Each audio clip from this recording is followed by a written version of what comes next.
అది 1993 విజయవాడలోని పులిపాక వెళ్ళే దారిలో ఓ ఏరియా ఉండేది. అదే చింతతోపులు.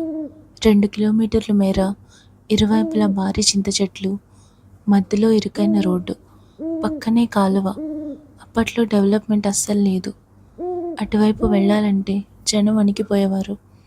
అప్పట్లో కరెంటు పగటిపూట ఇళ్లకు ఇచ్చేవాళ్ళు, రాత్రి సమయంలో పొలాలకు వదిలేవాళ్ళు. మా తాతయ్య గారు ఆ చింతతోపుల దగ్గరే ఓ పొలం కౌలుకు తీసుకొని గేదెల్ని మేపేవారు.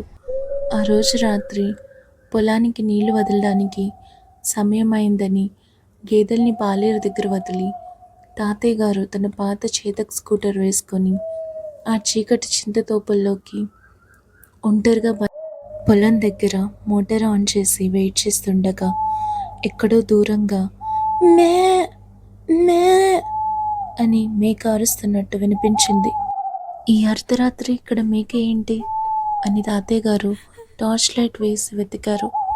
అరుపు వినిపించిన చోటికి వెళ్తే అది మాయమైపోయి మరో చెట్టు మీద నుంచి వినిపిస్తోంది. అక్కడికి వెళ్తే మళ్ళీ మోటార్ దగ్గరికి వెళ్ళి మేక అరుస్తున్నట్టు వినిపించింది.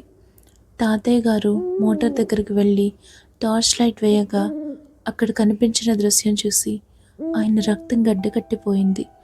అక్కడ ఉన్నది మేక కాదు, ఒక ఆడ దెయ్యం.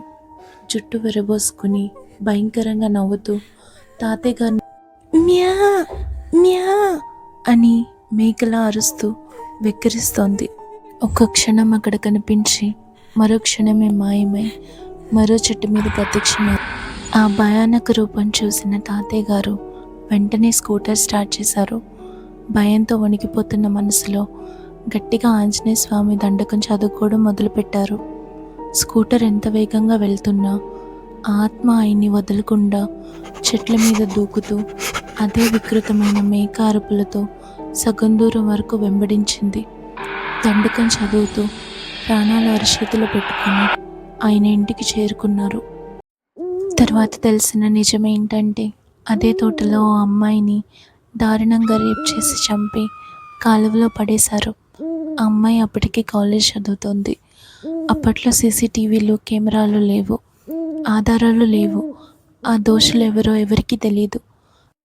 అన్యాయంగా చనిపోయిన ఆ అమ్మాయి ఆత్మ అక్కడే ఉంటుందని అలా మేకలా అరుస్తూ అందరినీ భయపెడుతుందట. ఇది మా అమ్మ చెప్పిన, మా తాతయ్య గారి స్వయంగా అనుభవించిన యథార్థ. ఇలాంటి రియల్ స్టోరీస్ మీకు తెలిస్తే నా ఇన్స్టాగ్రామ్లో మీరు పంచుకోండి. ఈ రియల్ స్టోరీ మీకు నచ్చితే లైక్ చేసి, షేర్ చేసి, సబ్స్క్రైబ్ చేయండి.